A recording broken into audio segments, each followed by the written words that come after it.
Olá, filhotes, vocês estão vivos? No vídeo agora nós vamos falar um pouquinho sobre o caminho do entendimento, sobre o poder da palavra, sobre a importância da linguagem, a força das palavras, conexões, conhecer e acreditar conhecer, conversas cotidianas. Então é isso aí, espero que vocês nos acompanhem nessa reflexão. Além de destacar as partes dos conteúdos da situação filosófica, a breve análise que fizemos tem como propósito chamar sua atenção para o potencial de uma boa conversação. Você deve ter percebido que, por meio do diálogo, os interlocutores de nossa historieta foram alcançando progressivamente, mesmo que de uma maneira jocosa, piadista e caricata, uma expressão linguística mais clara e precisa do conhecimento que podiam obter a partir de sua experiência recente. Quando estudamos em outras aulas a dúvida metódica de Descartes, vimos algo semelhante. O filósofo francês também viu o processo de estranhar, duvidar e questionar por meio de uma conversação, só que realizada de maneira interior com ele mesmo. Por isso a obra denomina-se Meditações, pois trata-se do registro escrito de suas reflexões, de seu diálogo interno, seu diálogo consigo mesmo. Certamente, porém, o filósofo também tinha em mente outros interlocutores, seus argumentos e contra-argumentos, e falava com eles enquanto pensava e escrevia, mesmo sem designá-los, denominá-los. Além disso, depois de finalizar suas meditações, a conversação de Descartes não terminou. Sabe-se que ele recebeu de alguns estudiosos de sua época por carta várias objeções a esses escritos. Respondeu a elas, revisando, aprofundando e enriquecendo algumas de suas teses. Assim, filosofar é fundamentalmente conversar.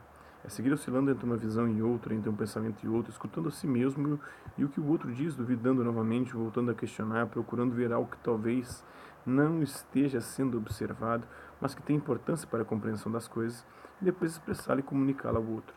Daí a importância do bom uso da palavra, seja quando se pensa, se fala ou se escreve. É assim que trabalha a filosofia, brilhando primeiramente os pensamentos, depois o discurso, a conversação, até alcançar um entendimento mais claro e preciso sobre uma questão, pois, como disse o pensador espanhol José Ortega y Gasset, Ortega y Gasset, que viveu entre 1883 e 1955, a clareza é a cortesia do filósofo. De nem todos, né? Citado por Kujawski, Ortega y Gasset, A Aventura da Razão, página 18. Assim, podemos dizer que, junto com a razão, a linguagem é o principal meio e instrumento da filosofia. Camponesas Bretãs, uma obra de arte de 1894. Paul Gauguin, no Molde sobre a Tela. As duas mulheres dialogam em meio aos seus afazeres diários. Por meio da linguagem e do diálogo, construímos boa parte da realidade à nossa volta, para o bem e para o mal. Então, a importância da linguagem. A linguagem tem um grande poder em nossas vidas. Nas últimas décadas, estudiosos de diversos campos do conhecimento, como a antropologia, a sociologia, a filosofia, a linguística, a psicologia e a biologia, têm chegado a conclusões que apontam para a mesma direção. Somos seres fundamentalmente linguísticos. Isso significa que a linguagem é uma dimensão muitíssimo importante para os seres humanos, provavelmente bem mais do que para outros animais. Vivemos mergulhados na linguagem tanto quanto em nossos corpos e em nossas emoções. Por meio dela, construímos boa parte do que somos e do mundo à nossa volta. Consolidamos nossas crenças, nossas ações e nossa cultura. A força das palavras. O poder concreto da linguagem pode ser percebido com facilidade no campo político. A simples ordem ou declaração de um governante, por exemplo, pode determinar a alegria, o sofrimento, a vida ou a morte de milhares de pessoas. Nesse respeito, um trecho do discurso de uma política colombiana, Ingrid Betancourt, ao receber o Prêmio Príncipe de Astúrias da Concórdia em 2008. Tenho uma imensa admiração por eles, os escultores da palavra que, com a arte sagrada de materializar a alma, enriquece as outras pessoas sem guardar nada para si. Com nossa palavra podemos reivindicar outras relações, outros compromissos, outras soluções. Podemos aceitar acordos comerciais não tão bons para nós, mas que sejam mais justos. Podemos buscar maiores investimentos solidários e menos rendimentos especulativos. Podemos oferecer mais diálogo e menos imposições pela força. Podemos, sobretudo, não nos resignar. Porque resignar-se é morrer um pouco, é não fazer uso da possibilidade de escolher, é aceitar o silêncio. A palavra, por sua vez, precede a ação, prepara o caminho, abre portas. Hoje devemos mais do que nunca usar a voz para romper grilhões. Tenho a profunda convicção de que, quando falamos, estamos modificando o mundo. As grandes transformações de nossa história sempre foram anunciadas antes. Assim chegou o homem à lua, assim caiu o muro de Berlim, assim se acabou com o apartheid. Eu espero que assim desapareça também o terrorismo. Ingrid Betancourt, A Força das Palavras, né? O Carlos Lacerda também escreveu uma obra de mesmo nome, né? A Força, o Poder da Palavra, das Palavras. Representantes da ONU conversam com habitantes de Kampala, vila da República Democrática do Congo, em outubro de 2010, em busca de medidas para acabar com a violência sexual sofrida pela população feminina local. Hoje, na atual reunião da ONU, o grande problema é o clima e a preservação do meio ambiente. Tanto que está lá a Greta, eu não sei das quantas lá, aquela menina de 16 anos, estão acabando com a vida dela, coitada daquela menina. Ela, como uma adolescente de 16 anos, ela está se desgastando com o problema do clima. É um problema extremamente complexo. Hoje eu estava lendo que geograficamente um vulcão aí diminuiu, não sei que ano que foi, acho que foi na década de 90. Diminuiu a temperatura do mundo em meio grau Celsius durante mais de um ano.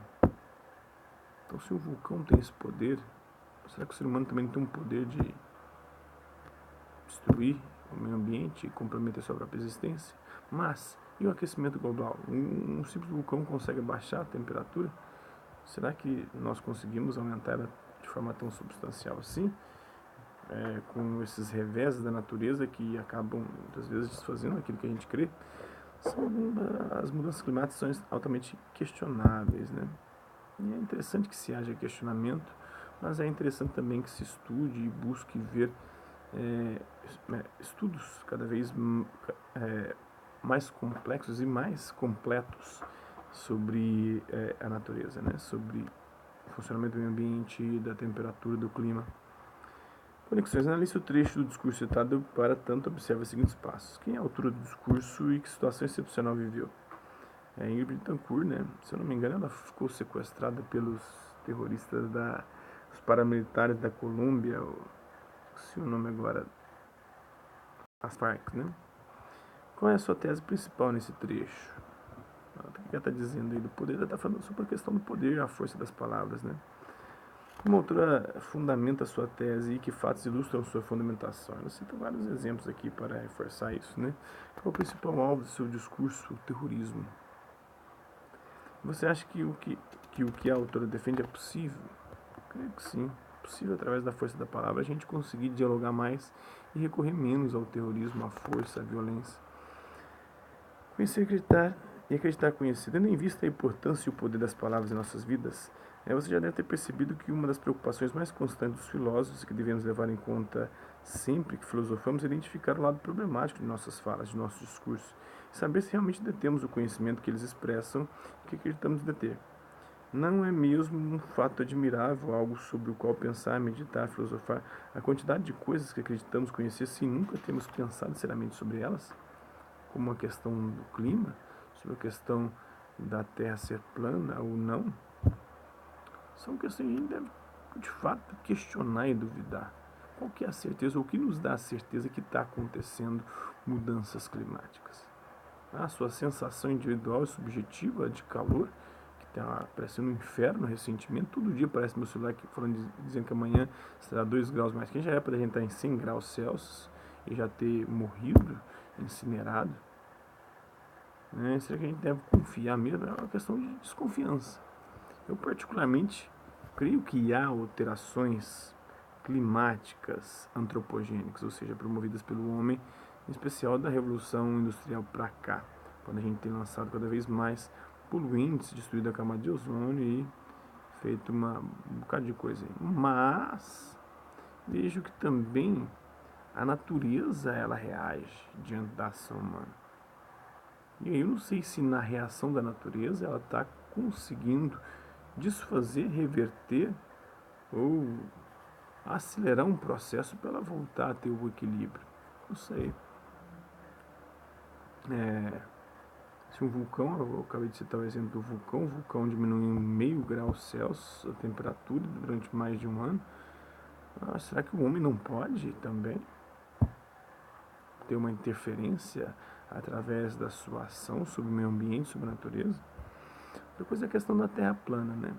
Eu acredito que a Terra é geóide, não é nem plana nem redonda.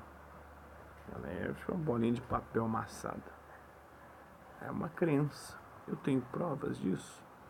Eu prefiro ficar com a ciência, não com os terraplanistas. Mas, ficando com a ciência, eu não estou sendo científico, estou postando a minha fé e não minha certeza absoluta, nem muito menos uma comprovação que eu cheguei a ter a partir do momento que eu viajei para fora do planeta e percebi que o nosso planeta de fato é geóide. Então, são coisas que devem ser questionadas, conversas cotidianas, né? Se observarmos nossas conversas diárias, por exemplo, notaremos que usamos muitas palavras acreditando não apenas conhecer plenamente o que elas querem dizer, como também que ao empregá-las estamos todos falando a mesma coisa. A mesma coisa. Mas será que eu e você, quando dialogamos, estamos pensando exatamente na mesma coisa ao dizer amor? Será que nós temos a mesma percepção de amor? De ciência, de democracia, de felicidade, de justiça? Entre outros tantos termos? Será que conhecemos o que significam essencialmente cada uma dessas palavras? Mais ainda, será que existe um significado essencial de uma palavra? Será que tem uma essência que deveria ser comum a todo mundo numa palavra ou não?